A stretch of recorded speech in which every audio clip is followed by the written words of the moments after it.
नमस्कार, मैं हूं अंकुर। आप देख रहे हैं सत्य हिंदी। एक नजर अब तक की सुर्खियों पर। अमेरिका के न्याय विभाग ने जेफरी एप्स्टीन मामले से जुड़े दस्तावेजों की पहली खेप जारी कर दी। इन फाइलों में अमेरिका के पूर्व राष्ट्रपति बिल क्लिंटन की तस्वीरें प्रमुख रूप से सामने आई हैं। जारी दस्तावेजों में क्लिंटन की कई तस्वीरें हैं, जिनमें से वो एक निजी विमान, स्विमिंग पूल और हॉट टब में दिखाई दे रहे हैं। इन तस्वीरों में कुछ लोगों के चेहरे ढके हुए हैं और ये स्पष्ट नहीं है कि तस्वीरें कब और कहां ली गई थीं। बिल क्लिंटन का नाम पहले भी एप्स्टीन और उसके करीबी सहयोगी गिस्लेन मैक्सवेल के साथ संबंधों को लेकर चर्चा में रहा। हालांकि क्लिंटन पर एप्स्टीन मामले में किसी तरह के अपराध का आरोप नहीं लगाया गया है। उनके प्रवक्ता ने कहा है, इन पुरानी तस्वीरों को जारी कर असली मुद्दों से ध्यान भटकाने की कोशिश की जा रही है। इन खुलासों के बाद रिपब्लिकन पार्टी ने फिर से बिल क्लिंटन पर निशाना साधा है। अमेरिकी संसद की हाउस ओवरसाइट कमेटी ने बिल और हिलेरी क्लिंटन को पूछताछ के लिए बुलाने की मांग की है। वहीं व्हाइट हाउस के अधिकारियों ने इन तस्वीरों को सोशल मीडिया पर साझा कर मामले को और चर्चा में ला दिया है। एप्स्टीन फाइल्स को लेकर अमेरिकी राजनीति में हलचल तेज हो गई है और आने वाले दिनों में और दस्तावेज सामने आने की संभावना जताई जा रही है। एप्स्टीन फाइल्स में एप्स्टीन कई मशहूर हस्तियों के साथ दिखाई दे रहा है। इन तस्वीरों में अमेरिका के पूर्व राष्ट्रपति बिल क्लिंटन के अलावा मशहूर गायक माइकल जैक्सन और मिक जैगर जैसे नाम भी नजर आते हैं। इससे पहले कांग्रेस द्वारा जारी की गई कुछ तस्वीरों में ब्रिटेन के पूर्व राजकुमार प्रिंस एंड्रयू, अभिनेता केविन स्पेसी और कॉमेडियन क्रिस टकर भी एप्स्टीन के साथ देखे गए थे। हालांकि न्याय विभाग और मीडिया ने साफ किया है कि किसी का नाम या तस्वीर इन फाइलों में होना किसी अपराध का सबूत नहीं है। जिन लोगों के नाम पहले भी सामने आए हैं, उनमें से कई ने एप्स्टीन के अपराधों से किसी भी तरह के संबंध से इनकार किया। ये दस्तावेज एप्स्टीन फाइल्स ट्रांसपेरेंसी एक्ट के तहत जारी किए गए हैं। इस कानून के मुताबिक एप्स्टीन की जांच और मुकदमे से जुड़े सभी गैर गोपनीय दस्तावेज सार्वजनिक करना जरूरी है। गौरतलब है कि जेफरी एप्स्टीन की साल 2019 में जेल में मौत हो गई थी। वो नाबालिगों की सेक्स ट्रैफिकिंग के गंभीर आरोपों का सामना कर रहा था और मुकदमे का इंतजार कर रहा था। अमेरिका के न्याय विभाग यानी DOJ ने शुक्रवार 19 दिसंबर को कुख्यात यौन अपराधी जेफरी एप्स्टीन से जुड़े हजारों दस्तावेज सार्वजनिक कर दिए। इन दस्तावेजों में तस्वीरें, कॉल लॉग्स, ग्रैंड जूरी की गवाही और पूछताछ के ट्रांसक्रिप्ट शामिल हैं। हालांकि इनमें से कई दस्तावेजों को काफी हद तक सेंसर किया गया है और कुछ जानकारी पहले से ही सार्वजनिक थी। जेफरी एप्स्टीन का नाम दुनिया के कई ताकतवर लोगों से जोड़ा जाता रहा है, जिनमें अमेरिकी राष्ट्रपति ट्रंप भी शामिल हैं।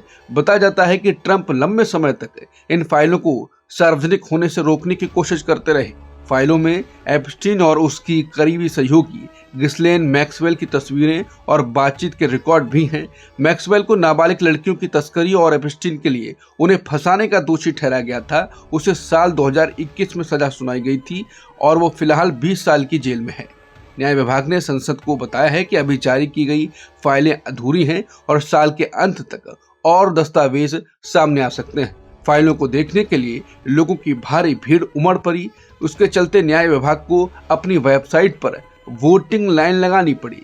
यूजर्स को मैसेज मिला, आप DOJ की वेबसाइट की लाइन में हैं, अपनी बारी आने पर आपके पास 10 मिनट होंगे।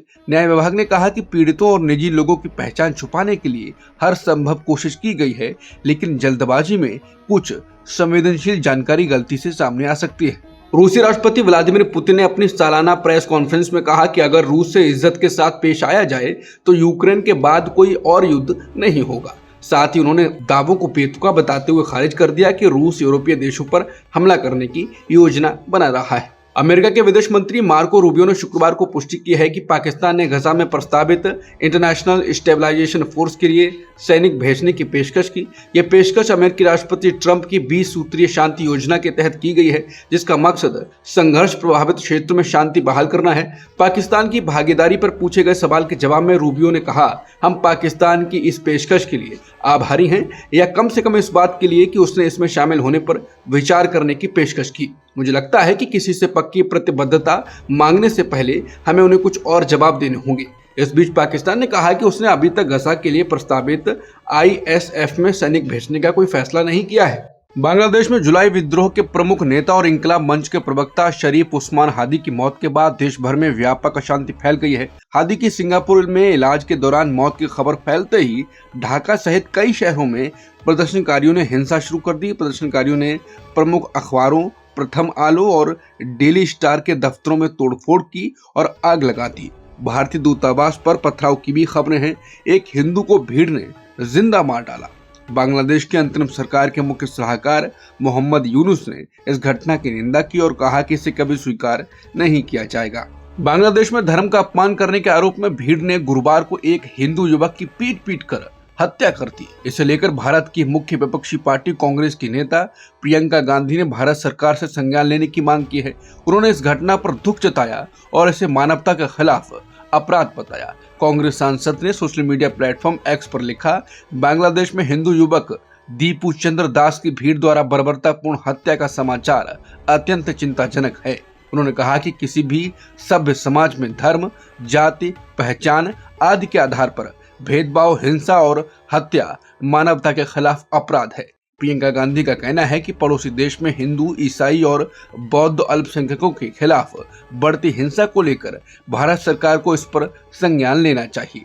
साथ ही कांग्रेस सांसद ने भारत सरकार से बांग्लादेश सरकार के समक्ष अल्पसंख्यकों की सुरक्षा का मुद्दा मजबूती से उठाने की बात कही है। बता दें, बांग्लादेश के मेमनसिंह जिले के भालुका में धर्म का अपमान करने के आरोप में भीड़ ने एक हिंदू युवक को पीट कर मार डालने के बाद उसके शव को एक पेड़ से बांधकर आग लगा दी गई। इंकलाब मंच के उभरते नेता शरीफ उस्मान हादी के पार्थिव शरीर के देश के लौटने के बाद संयुक्त राष्ट्र मानवाधिकार प्रमुख वोल्कर टर्क ने उनकी हत्या की पारदर्शी और निष्पक्ष जांच की मांग की है। वोल्कर टर्क ने कहा कि हिंसा, बदला और प्रतिशोध से हालात और बिगड़ेंगे और समाज में दरार और गहरी होगी। पीडीपी नेता इल्तिजा मुफ्ती ने बिहार के मुख्यमंत्री नीतीश कुमार के खिलाफ पुलिस में शिकायत दर्ज कराई। इल्तिजा मुफ्ती ने श्रीनगर के कोठीबाग पुलिस थाने में एफआईआर दर्ज करने की मांग की है। शिकायत में उन्होंने कहा कि नीतीश कुमार ने एक सरकारी कार्यक्रम के दौरान नियुक्ति पत्र देते समय एक महिला मुस्लिम डॉक्टर के चेहरे से नकाब हटा दिया।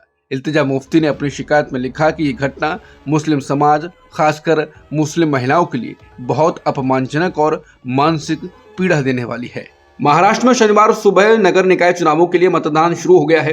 राज्य के 23 नगर परिषदों और नगर पंचायतों में अध्यक्ष और सदस्यों के पदों के लिए वोट डाले जा रहे हैं। इसके अलावा इन स्थानीय निकायों में खाली पड़े 143 सदस्य पदों के लिए भी मतदान हो रहा है। मतदान सुबह 7:30 बजे शुरू हुआ और शाम 5:30 बजे तक चलेगा। राज्य निर्वाचन आयोग के अनुसार सभी नगर परिषदों और नगर पंचायतों के नतीजों की गिनती 21 दिसंबर को की जाएगी। मतगणना सुबह 10 बजे से शुरू होगी। पहले चरण में 263 नगर परिषदों और नगर पंचायतों में मतदान हो चुका है।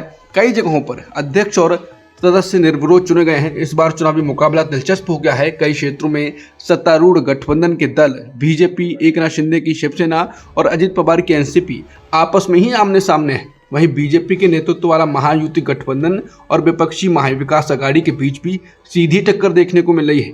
कुछ जगहों पर गठबंधन के अंदर दोस्ताना मुकाबले भी हो रहे हैं। संसद के शीतकालीन सत्र के समापन के बाद लोकसभा अध्यक्ष ओम बिरला द्वारा आयोजित पारंपरिक चाय पर चर्चा में सत्ता और विपक्ष के बीच हल्का फुल्का और दोस्ताना माहौल देखने को मिला।